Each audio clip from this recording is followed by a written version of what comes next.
Hey everyone, welcome to Plants and Politics. I've never asked this before of you, but I'm asking you now to please listen to every segment of this podcast, of this topic I'm about to talk about, because this is a red alert. I'm serious. You must listen to this entire recording. And I need you to share it, or at least share the information in it with everyone you know. It is not an overstatement to say that if the bill that the House just passed does not make it through the Senate, we will soon be living under minority control, and it may be near impossible to reverse. This is not hyperbole. This is a fact based on the bogus census that Trump conducted when he was in office, and how Republicans will be able to then gerrymander maps if this new bill doesn't pass. So here's the deal. Here's what I'm talking about. House Democrats, as you may have heard, almost entirely by themselves, passed H.R. 1. It's a new bill. Now, let me repeat. This is one of the most consequential and vital bills ever, which, if adopted and passed by the Senate, it will have a trickle-down effect that will significantly and directly affect your life. So here's why I'm saying this. Republicans, as you probably heard, have presented or passed more than 200 bills across 43 states. They prevent people from voting. They're trying to reduce absentee and in-person early voting, as well as the number of locations that voters have to cast their ballots. They couldn't be more clear about their intentions. They know that the only way they can win is to cheat and make it harder for people to vote, and that's what they're doing. H.R. 1 expands voting rights and the ability of people to vote. And not just Democrats, it expands the rights of everyone to vote. Among some of the voting rights rules in this bill are automatic voter registration for all eligible citizens, same-day registration, restoration of voting rights for felons, a 15-day required early voting period in all states, absentee ballot access with no excuses required, and it would limit each state's ability to just erroneously purge voters from their rolls. But the voting rights aren't the only crucial part of H.R. 1. And the other portions of the bill affect everyone, even people who choose not to vote. But here's the reason why I say this is so crucial and why Democrats must pull out all of the stops and even abolish the filibuster if Republicans will not vote for this bill, which they're unlikely to do. Here's the deal, guys. Here's what it all comes down to. Redistricting is about to begin for the first time in 10 years. This is not going to happen again for another 10 years. This means that new voting boundary lines are going to be drawn.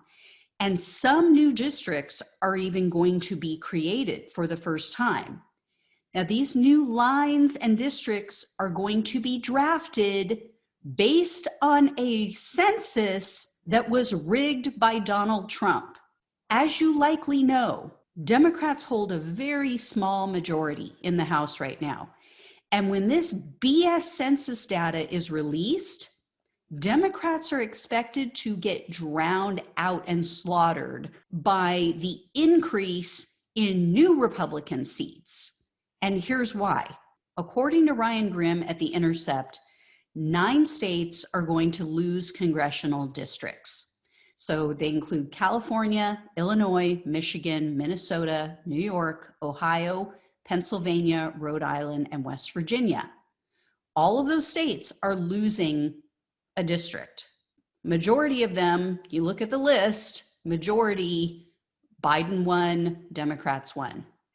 New York may even lose 2 districts. This is being done, as I mentioned, due to Trump's manipulation of the census data, as well as some new population patterns, where people are moving, where are people moving from. Now, those congressional districts and seats don't just disappear. They get reapportioned to other parts of the country.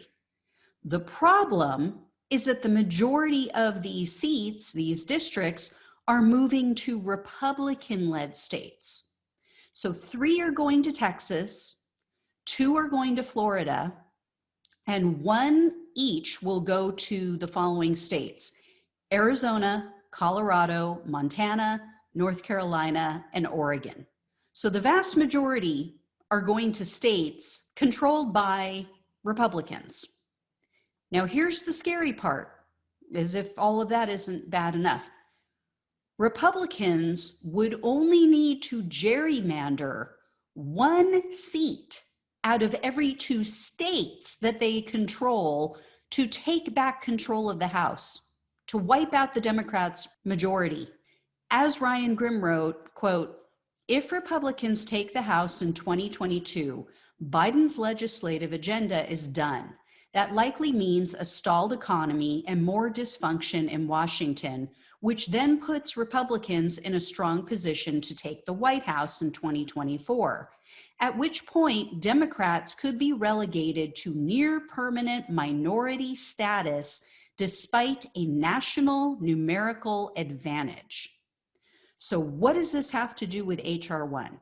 H.R. 1 includes a provision saying that a nonpartisan commission would be the ones to draft the new boundaries for these new congressional districts in all of these states. Without H.R. 1, this process is going to be completed by the same old partisan state legislatures who are infamous for gerrymandering voting districts that make it impossible for the other party to win an election. Like I said, this is all hands on deck, red alert, ring the fire alarm type of shit. So please share this information, but listen to the rest first.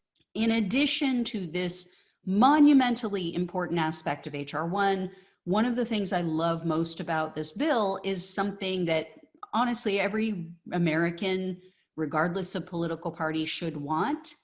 It's the part of the bill that ends big money influence in our political system, because what Democrats are proposing is that a public financing system should be created to fund campaigns for congressional candidates, meaning anyone who runs for a seat in the House or the Senate. So rather than having lawmakers spend all of their time schmoozing elites on the phone or having power lunches and then bending to their will, doing what their big money donors want, members of Congress would instead be able to tap into funds that are publicly sourced to fund their campaigns. They would then be beholden to people like you and people like me. And then they could vote their conscience instead of voting for special interests. And here's the really cool part. This money would come from fines and settlements that are taken in from corporations that violate the law. So the way it works is that for every small dollar donation that a candidate brings in, so they still do have to campaign, they still have to bring in money, but they're bringing in money and they're being incentivized to bring in money from people like us. This matching fund gives them $6 for every dollar that they raise in small dollar donations. It's really, really cool. And this money would even be available to primary challengers who are taking on an incumbent member of their own party, which is really unbelievable. It would really help progressives to take seats and not have to worry about where the money is going to come from, or at least not all of it. In my mind, this is a triple win because number one, it incentivizes authorities and Congress to take action against corporations who are committing crimes and who would otherwise get a free pass or just a slap on the wrist. At the same time, it removes corporate America's influence over policies and programs, obviously, and things that we, the people, want and need. And then at the same time, it also motivates our elected officials to do what's right, to do what we want. They have to keep their constituents happy so that they can continue to bring in those small dollar donations, which it should be that way anyway, but they're too stupid to see it. Some of them, most of them anyway. It would finally be a government of, by, and for the people. What a revelation. So another portion of the bill that Republicans and corporate Democrats dislike, Joe Manchin, is the requirement that nonprofits must disclose who their donors are. So while Trump was in office, he pushed through this rule change that allowed nonprofits to hide the source of their funding. So while super PACs have to disclose this, nonprofits don't anymore. And it appears that most people love this because the group called End Citizens United conducted a poll, and they found that 84% of Americans support the idea of full transparency when it comes to political contributions.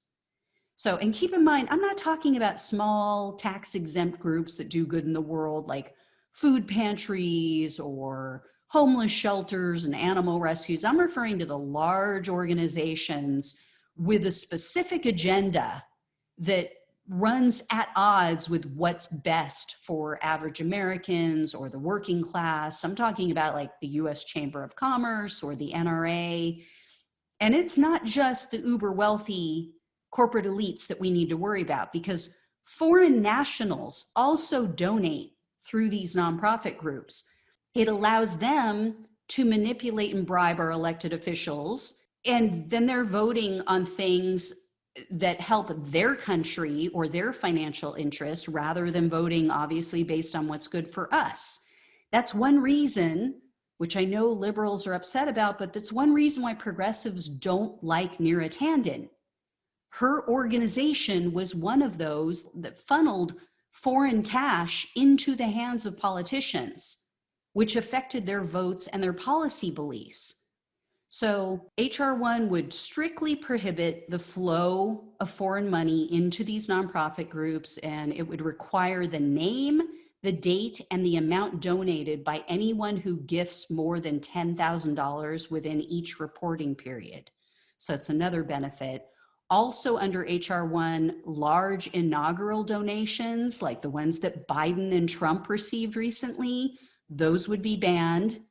In addition, HR 1 would require that any ad must contain the names of the top 5 donors. So this piece of legislation is awesome. It's unbelievably essential. And in regard to that redistricting issue, the stakes, as I mentioned, could not be higher. I cannot overstate how crucial this is for this bill to pass in the Senate. If Republican legislatures are allowed to gerrymander these newly created districts, it's going to be nearly impossible for Democrats to ever legitimately win again.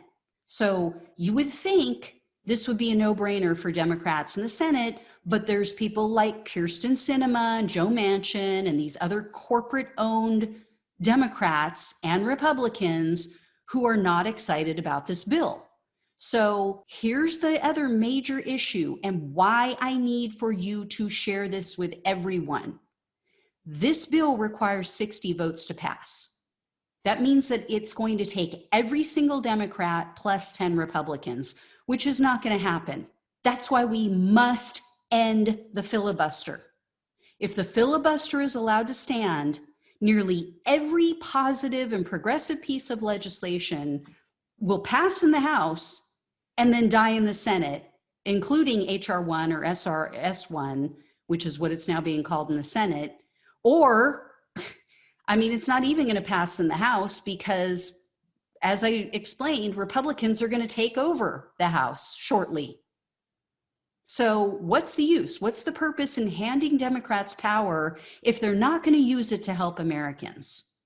Why did we fight so hard for the past 4+ years if we're just going to hand it all back to the Republicans because they got away with their dirty tricks and BS while Trump was in office? Now, I know some people don't like the idea of getting rid of the filibuster, but if we don't, it's not going to matter because Republicans will forever be in charge and they're going to do whatever the hell they want. And I personally believe in a true democracy. I believe that the party in power should be allowed to enact the legislation of their choice based on the will of their voters. If Republicans legitimately win in the future because the vast majority of America prefers their policies and agenda, then they shouldn't be blocked by the filibuster either. But while Democrats are in charge, they should be able to act as the majority party and take action for the majority of Americans who put them there. So please reach out to all of your lawmakers, absolutely barrage them with phone calls and emails and on Twitter and Facebook and everywhere you can, because we absolutely have to get rid of the filibuster so that HR 1 can pass. It will be devastating if it does not pass. So again, guys, please share this information. Thank you so much for watching and listening. Take care, and I will talk with you soon.